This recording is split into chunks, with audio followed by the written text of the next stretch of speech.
নমস্কার, story officially চ্যানেলে আপনাদের প্রত্যেককে স্বাগত। অনেক সময় আমাদের হাত দিয়ে কোনো খারাপ কাজ হোক, ভগবান কিন্তু সেটা চায় না। কারণ আমরা তো সবাই তারই সন্তান।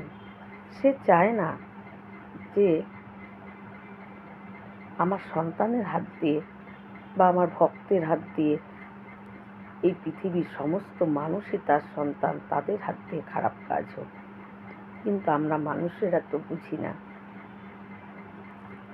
একজন মানুষ, সে কোনো রকমে খেয়ে পড়ে চলে যাচ্ছিল, কিন্তু সে ধনী না, ধনী ব্যক্তি না, চলে যাচ্ছে দিন, কিন্তু তার ভিতরে খুব ধনী হওয়ার ইচ্ছা। কি করলে ধনী হবে সে যেন অস্থির হয়ে যায় যে কি করলে আমি ধনী হতে পারবো এবং খুব তাড়াতাড়ি ধনী হব। সে কোনো কিছু ভেবে না পেয়ে মনে মনে ভাবে যে বড় রকমের যদি চুরি কয়েকটা করতে পারি তাহলে আমি খুব তাড়াতাড়ি ধনী হব। এই ভেবে সে প্রথম দিন চুরি করার জন্য রাতে বেরোয়, কিন্তু কে তাকে দেখে ফেলে, সে কোনো রকমে বাড়ি ফিরে আসে। এইভাবে সে 10 দিন চুরি করার জন্য চেষ্টা করে, কিন্তু 10 দিনে কেউ না কেউ তাকে দেখে ফেলে এবং সে বাড়িতেই আবার চলে আসে। 11 বারের বার যেদিন তিনি চুরি করার জন্য বেরোয়, সেদিনকে সব লোক তাকে ঘিরে ফেলে এবং যে যার মতো করে মারধর করে। মারধর করার পর সবাই স্থির করে যে একে পুলিশের হাতে দিয়ে দেব। তখন সেই লোকটি হাউ হাউ করে কাঁদতে থাকে এবং কাঁদতে কাঁদতে তখন তিনি বলেন যে এই নিয়ে আমি 11 বার চুরি করার চেষ্টা করেছি, কিন্তু আমি একবারও চুরি করতে পারিনি।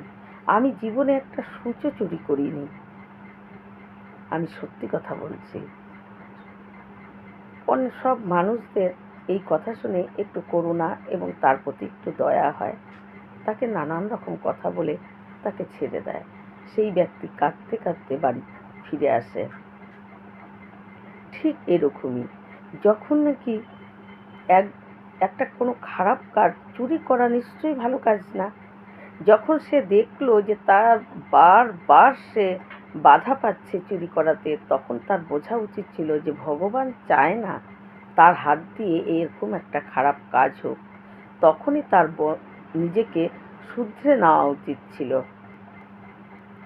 তা না করে সে তাও চেষ্টা করে গেছে, তাই তার চুরি তো সে করতেই পারল না।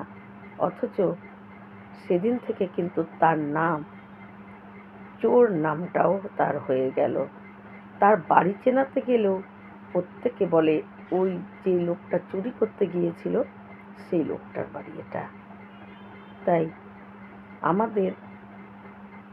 আমরা যখন কোনো খারাপ কাজ করতে যাই, তখন কিন্তু আমাদের ভিতরে অন্তরাত্মাও একবার বলে ওঠে যে তুমি এই কাজটা করো না, এই কাজটা তোমার জন্য ভালো না। কিন্তু আমরা সেটা বুঝতেও পারি না, আমরা তার সংকেতও বুঝতে পারি না, আমরা তাও করতে যাই, তাই আমাদের বিপদ আসে। এই রকম ভিডিও পাওয়ার জন্য আমার চ্যানেলটিকে সাবস্ক্রাইব করবেন। নমস্কার।